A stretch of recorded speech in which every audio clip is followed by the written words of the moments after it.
what we've learned in 50 years, that's you, Mom and Dad, Matt and Margaret Payton, we want to go back to 1980, Clermont-Ferrand, central France, and you met someone in the church, quite a big church for France, and that man, Michel, had an amazing story. We got to know this young man and his mother, with whom he lived, very soon after arrival. And it was an amazing, amazing story we heard of what had happened to him. He was a very bright Christian, but just a short while before we arrived, we were told that he was having up to 30, 40 epileptic fits a day. Every day. Every day. The mother, she was deeply involved in occult practices.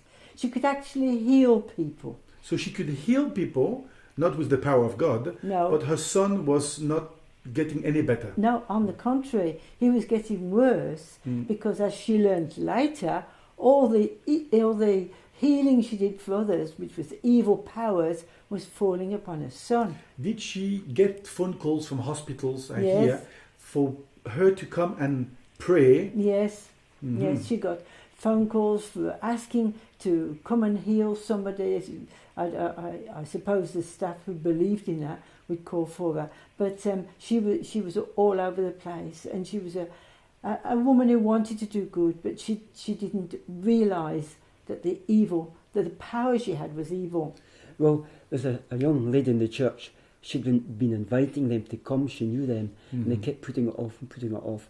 And then one day, the mother said, "Well, why not go anyway? Nothing why to not? lose."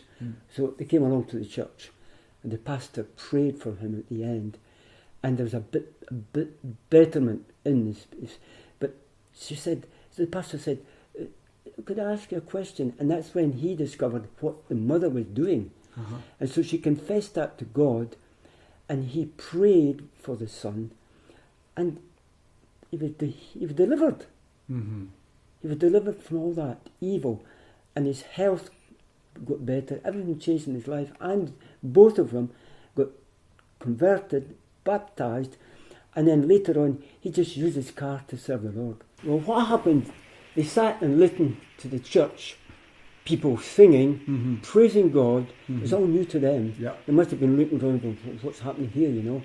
But at the end, there was an invitation. After the sermon? After the sermon. They didn't understand much of it, but they were invited to come out, or anybody, for prayer. Right. And so they went to the front, and the pastor prayed for this boy, and after the meeting, they went home, and they came back again. Was there any improvement after the prayer? There was a slight improvement, and the pastor wondered why it wasn't better than that. Not fully healed? Not fully healed.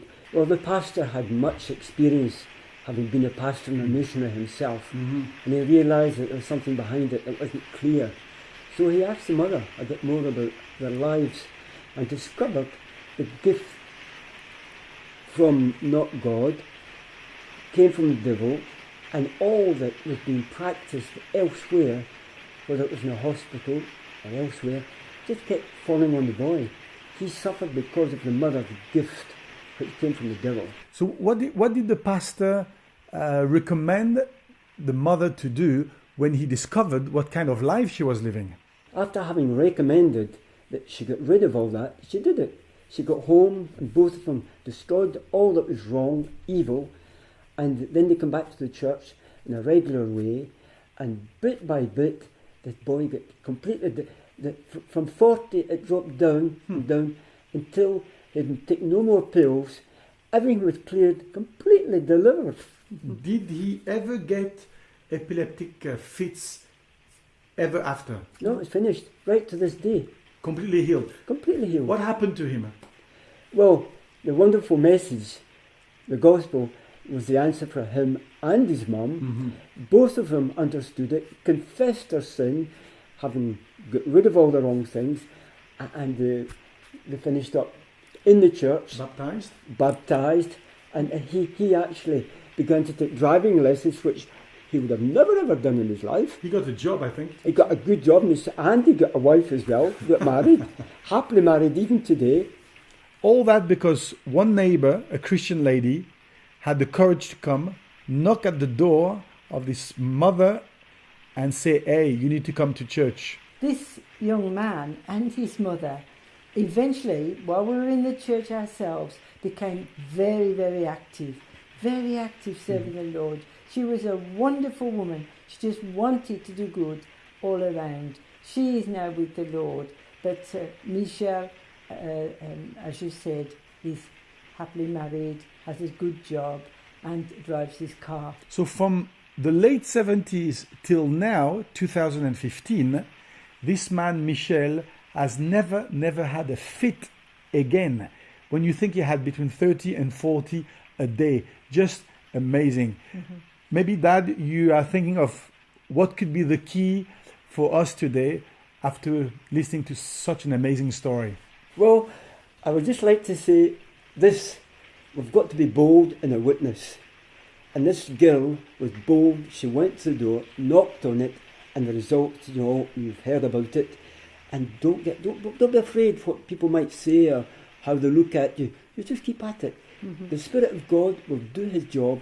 When the people have got to the end of themselves, they might say, I'll come along. And that's when God can step in. So go for it.